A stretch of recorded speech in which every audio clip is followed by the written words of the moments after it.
friends, today we are going to deal with the most important topic and that is pre-independence Indian English poetry. Pre means before. तो जो poetries आज़ादी के पहले लिखी गई हैं उन्हें हम कहते हैं pre independence Indian English poetry. First question आता है what is pre independence Indian English poetry. तो pre independence Indian English poetries ऐसी पोइट्रीज़ होती है जो आज़ादी से पहले लिखी गई थी। सेकेंड इसमें क्वेश्चन आता है right the influence of Indian English writers on pre independence Indian English poetry. तो ऐसे बहुत सारे राइटर्स थे जिन्होंने pre independence Indian English poetries लिखी। जब इन राइटर्स ने pre independence Indian English poetries को लिखना शुरू किया तब इनके सामने दो कंडीशन आई, जिसे हम कह सकते हैं कि दो प्रॉब्लम आई। फर्स्ट कंडीशन ये थी कि इन्हें इस तरह की पोइट्रीज़ लिखनी थी, इस तरह से लिखनी थी ताकि वो उस वक्त इंडियंस को समझ में आए। उन्हें विदेशी लैंग्वेजेस को समझने में प्रॉब्लम हो सकती थी, सो उन्हें सिंपल वे में उस पोइट्रीज़ को लिखना था ताकि वो आम लोगों को, आम इंडियंस को समझ में आए। और सेकंड कंडीशन उनके पास ये थी कि उनमें खुद में एक लाइब्रेरी की तरह नॉलेज होनी चाहिए। जैसे लाइब्रेरी में हर बुक्स की नॉलेज होती है, उसी तरह एक पोएट में इंग्लिश लैंग्वेज की हर तरह की नॉलेज होनी चाहिए ताकि वो पोइट्री जो लिखे वो रीडर्स को बहुत अच्छी तरह से समझ में आए। 19th सेंचुरी के सबसे पहले इंडो एंग्लियन पोएट थे HLV डेरोजियो। HLV डेरोजियो का जन्म कलकत्ता में हुआ और हम ये कह सकते हैं कि एक टॉर्च बियरर थे। ये मोटिवेट करते थे दूसरों को ताकि वो इनको फॉलो करें। जैसे हमारे अभी के टाइम में सबसे फेमस मोटिवेटर है संदीप माहेश्वरी, उस टाइम में HLV डेरोजियो बहुत अच्छे ही मोटिवेटर थे, लोग इन्हें फॉलो करते थे। ये बहुत ही अच्छे एडुकेशनिस्ट थे, ये एक शिक्षक थे हिंदू कॉलेज में।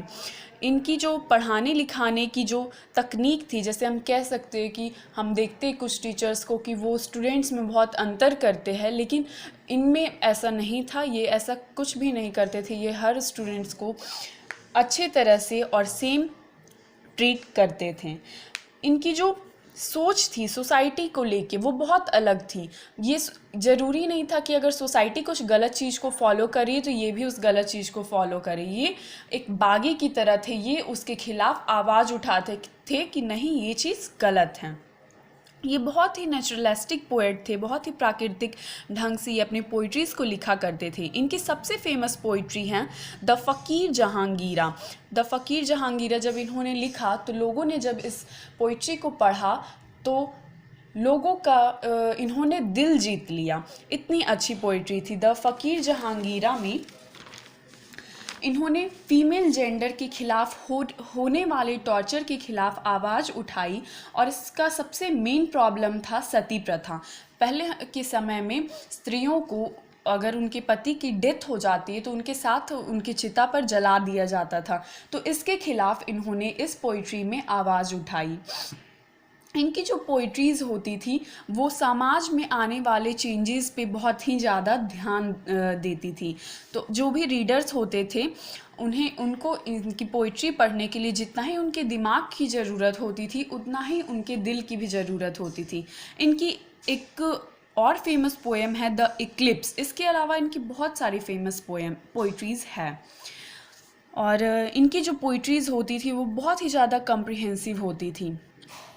तो हेनरी लुइस विवियन डेरोजियो के बारे में इतना ही।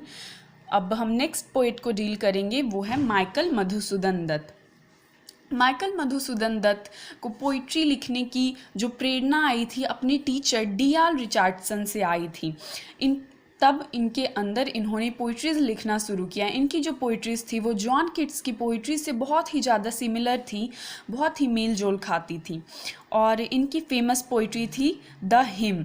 द हिम में हम लोगों की धर्म के ऊपर जो विश्वास थी उसकी हम झलक इनकी पोइट्री द हिम में देख सकते हैं।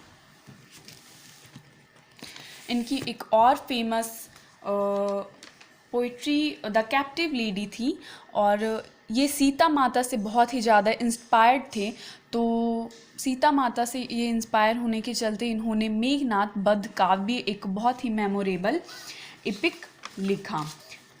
और उसके बाद हमारे थर्ड पोएट आते हैं, पोइटेस आती हैं तोरू दत्त। इनके फादर बहुत ही ग्रेट पोएट थे, गोविंद चंद्र दत्त जिनका नाम था। ये अपनी माँ से बचपन में बहुत ही सारी रामायण की कहानियाँ सुना करती थी। तो इन्होंने एक पोइट्री लिखी द सीता जो कि रामायण के बहुत सारे स्टोरीज़ का कलेक्शन है। और इनकी एक फेमस पोइट्री है द लोटस, जिसके कुछ लाइंस है, love came to Flora asking for a flower that would of flowers be undisputed queen, the lily and the rose long had been rivals for that high honor। इससे हम समझ सकते हैं कि तोरू दत्त जो भी पोइट्रीज़ करती थी उनमें कितना ज़्यादा डीप मीनिंग होता था। तोरू दत्त की जितनी भी शिक्षा हुई वो वेस्टर्न में हुई, विदेशों की शिक्षा ज़्यादा इन्होंने ग्रहण की। तो एक हम इंडियन के माइंड में एक क्वेश्चन आता है कि क्या ये एक इंडियन थी? हाँ, ये इंडियन थी। इन ब्लड तो इनका इंडियन था, लेकिन जो इनका सोच था वो इंडियन लोगों से अलग था। इंडिया में उस वक्त बहुत ही ज़्यादा ऑडिटीज़ थी, जैसे अभी भी है कि लड़कों और लड़कियों के बीच में बहुत ही ज़्यादा अंतर थी। तो इन सब चीज़ों से ये ऊपर थी, ये इन सब चीज़ों के खिलाफ आवाज़ उठाती थी। फोर्थ फेमस पोएट है pre independence Indian English poetry की श्री अरबिंदो घोष। श्री अरबिंदो घोष एक इंडियन नेशनलिस्ट थे, ये एक पोएट थे और साथ ही साथ ये एक फिलोसफर भी थे।